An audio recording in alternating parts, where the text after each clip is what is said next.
Mga podcast, handa ba kayo sa isang kwentong naglalantad ng tensyon, sakripisyo at mga butas sa sistema na matagal nang bumubulok? Isang revelasyon na maaaring yumanig sa buong gobyerno.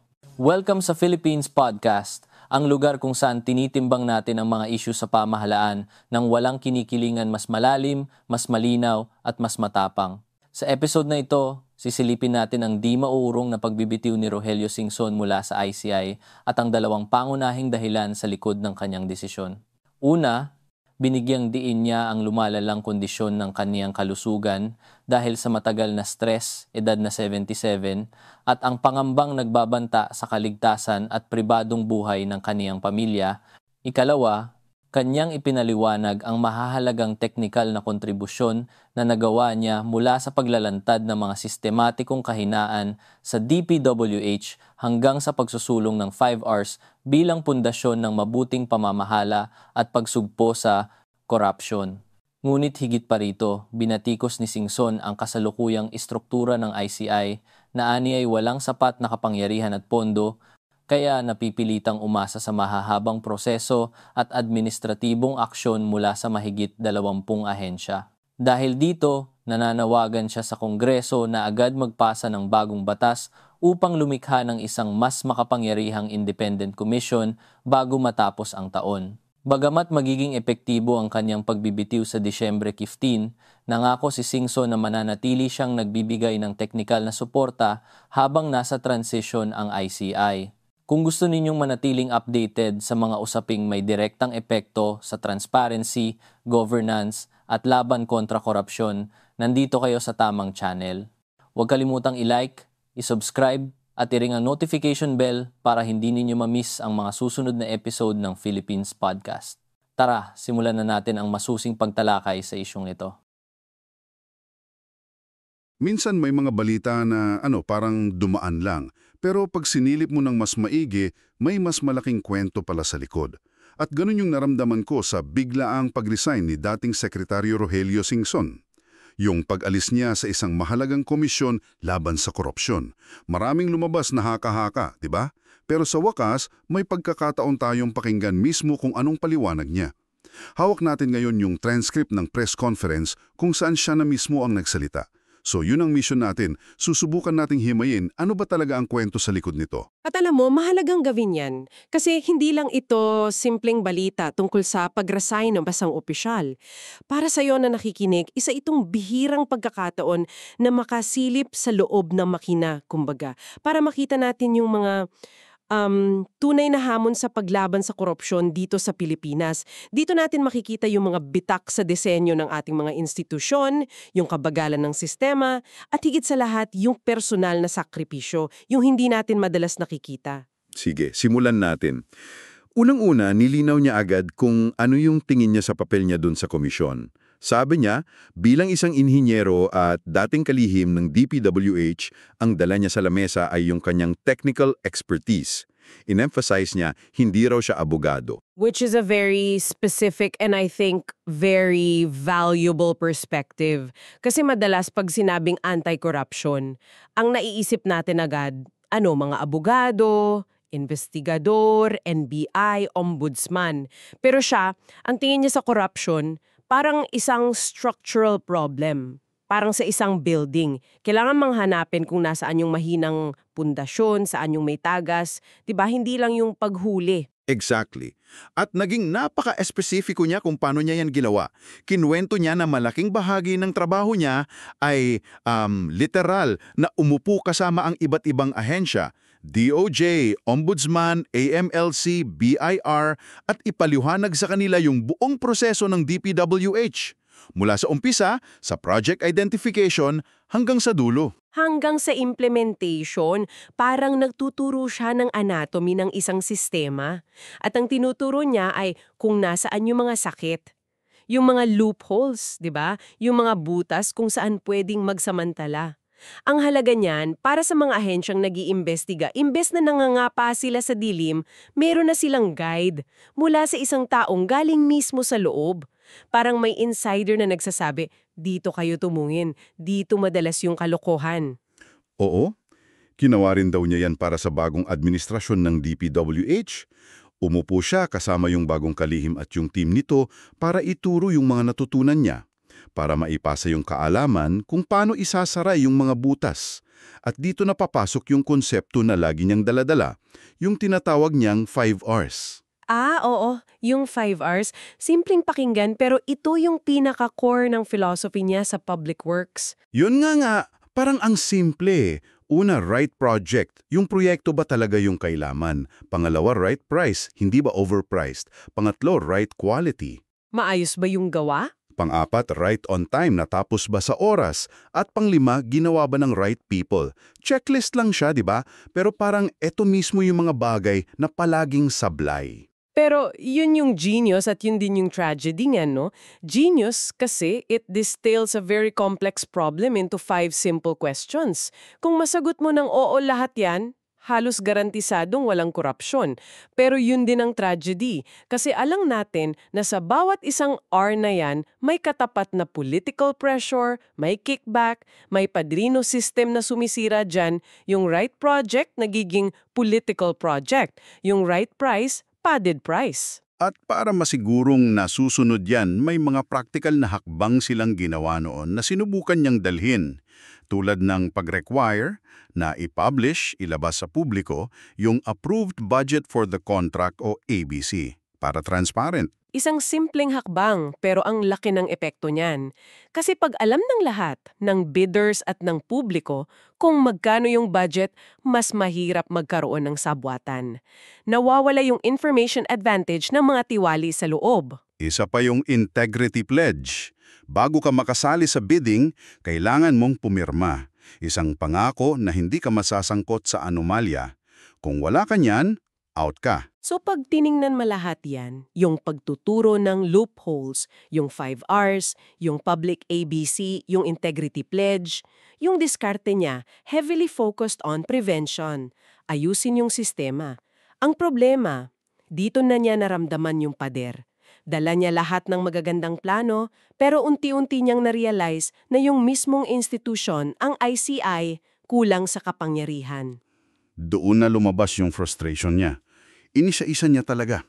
Una, binuo raw ito bilang urgent matter, pero sa totoo lang, kulang sa budget. Paano nga action ng mabilis kung wala kang sapat na pondo? Classic na disconnect sa gobyerno. Yung political pronouncement, ang ganda pakinggan, urgent. Pero yung financial support, hindi kasunod. Parang sinabi mong, sugpuin nyo yung sunog, pero ang binigay sa yung gamit, Isang tabo ng tubig. oo, parang ganon. It's designed to fail, or at least, to struggle. At ito yung pinakamabigat na sinabi niya. Ang komisyon daw does not have enough powers. Kulang sa ngipin. Ipinaliwanag niya na yung proseso sa Pilipinas medyo mahaba, sabi niya. Sila sa komisyon mag-iimbestiga, bubuo ng kaso. Tapos, ipapasa pa sa ombudsman. Tapos ang ombudsman dadaan pa sa Sandigang Bayan. Ang daming baitang. At sa bawat pagpasa, 'di ba, sa bawat baitang, may panganib na humina yung kaso, o mawala yung ebidensya, o maantala lang dahil sa bureaucracy. Hindi siya isang diretsong linya, isa siyang obstacle course. Kaya niya ikumpara yung sitwasyon dito sa tinatawag niyang two gold standards. Yung sa Hong Kong at Singapore, Yun nga. Yung ICAC ng Hong Kong at yung CPIB ng Singapore. Ang sabi niya, ang malaking pagkakaiba, yung mga ahensyang yun ay all-in-one. anong ibig sabihin ng all-in-one sa kontekstong yan? Ibig sabihin, iisang ahensya lang ang may hawak ng lahat. Sila na ang mag-iimbestiga, sila ang may kapangyarihang umaresto, at sila na rin ang magpo-prosecute. Walang pasabola. Mula start to finish, sila ang may kontrol. Mabilis at direkta. Magandang ideal yan, yung all-in-one model, kasi napaka-efficient. Pero, para sa'yo na nakikinig, it's also worth asking, may panganib ba sa sobrang pag-concentrate ng kapangyarihan sa isang ahensya? Lalo na sa konteksto ng politika dito sa atin, paano masisiguro na hindi yan magagamit bilang political weapon? It's a valid concern. Efficiency versus checks and balances. Isang napakagandang punto niyan. At siguro yan yung isa sa mga dahilan kung bakit Hanggang ngayon, nahihirapan tayong magpasa ng ganyang batas. Pero para kay Singson, malinaw, yun ang solusyon. Kaya nga siya nananawagan sa Kongreso na madaliin yung mga panukalang batas para makalikha ng isang mas malakas at tunay na independenteng komisyon. Para sa kanya, ang problema ay struktural. Nasa batas mismo. So, habang hinihintay yung pagbabago sa batas na alam nating pwedeng abutin ng taon, anong ginawa nila? Napako na lang ba sila? Diyan sila naging malikhain. Dahil nga mabagal yung daan ng batas kriminal, umasa sila sa tinatawag niyang administrative measures. Humanap sila ng ibang paraan. Mga workaround, kumbaga. Kung sarado ang front door, hahanap ng bintana. Ganun na nga. Halimbawa, nakipagtulungan sila sa Philippine Competition Commission o PCC. Yan ang matalino. Kasi yung bid rigging, yung sabwatan ng mga contractors, bukod sa isa siyang uri ng korupsyon, isa rin siyang anti-competitive practice. So pasok siya sa mandato ng PCC. Tama, at ang PCC may kapangyarihang magmulta. At hindi biro yung multa, aabot ng 100 milyon hanggang 250 milyong piso. So kahit hindi mo pa sila nakukulong, tinatamaan mo na sila sa bulsa. Malaking bagay na yon. At ang benta niyan, yung standard of proof sa administrative cases, mas mababa kisa sa kriminal. Mas madaling manalo. Clever. Ano pa? Ginamit din nila yung Anti-Money Laundering Council o AMLA. Ang target naman dito, yung forfeiture, yung pagbabawi at pag-freeze ng mga ill-gotten wealth. Follow the money. Yan yung isa sa pinaka-epektibong paraan. Kasi sa huli, perang habol dyan eh.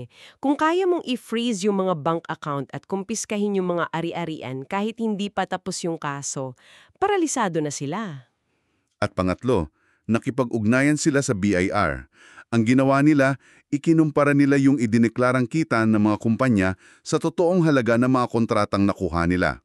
Kung may malaking discrepancy, hahabulin sila ng BIR for back taxes. Grabe.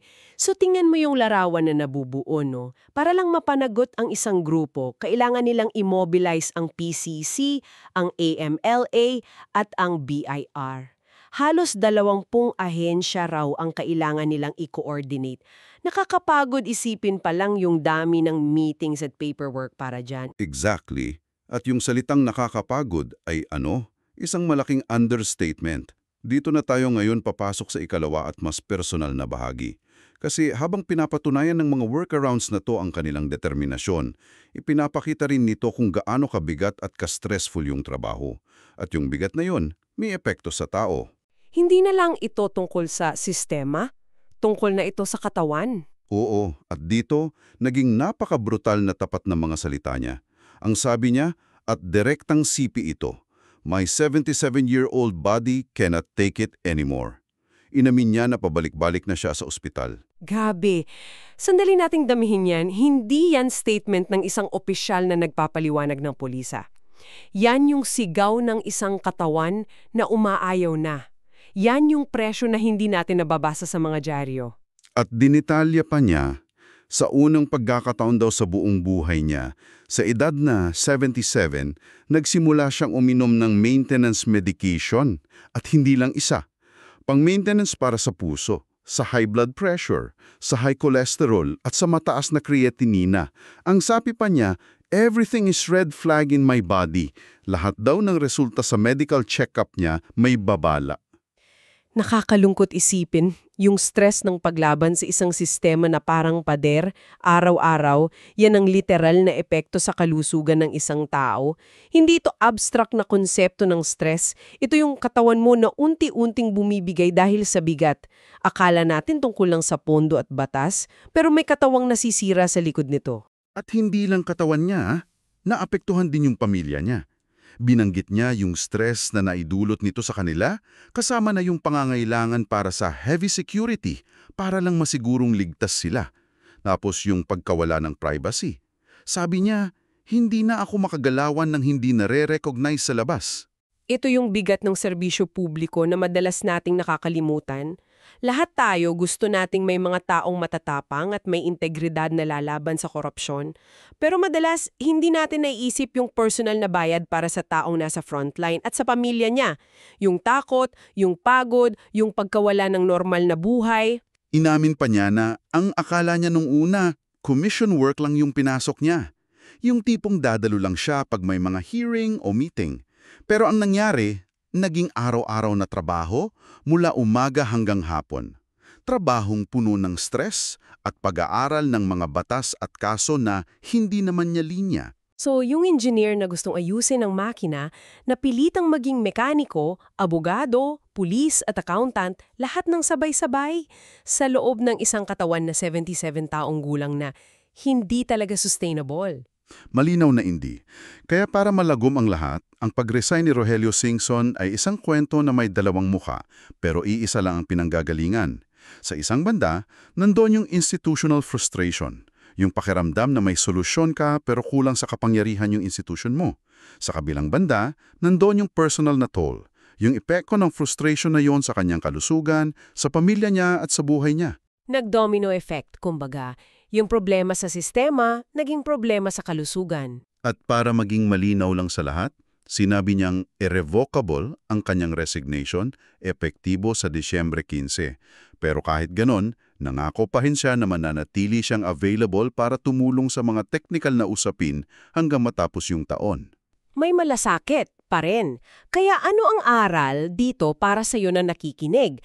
Para sa akin, malinaw na inilatag ni Singson hindi lang yung mga sintomas. Inilatag niya yung diagnosis at yung reseta.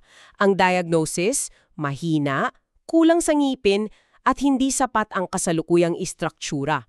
Ang reseta, kailangan ng isang bago, mas makapangyarihan at tunay na independent komisyon na hawig sa mga modelo ng Hong Kong at Singapore. Yung all-in-one. Ito siguro ang magandang iwanan nating tanong para pag-isipan mo. Si Rogelio Singson, isang inhinyero, sinubukan niyang ayusin ang isang sistematikong problema gamit ang mga technical na solusyon. Nag-diagnose siya ng problema, nagturo ng mga butas, naglatag ng mga proseso, pero ang karanasan niya ay tila nagpapakita ng isang masakit na katotohanan na kung walang sapat na political will para bigyan ng tunay na kapangyarihan ang isang ahensya, kahit ang pinakamagandang blueprint ay maaring madurog ng bigat ng sistema, kasama na ang mga taong nagsisikap na ipatupad ito. Ang tanong na naiwan ay, ano nga ba ang kinakailangan para sa wakas ay mabuo ang political will na iyon?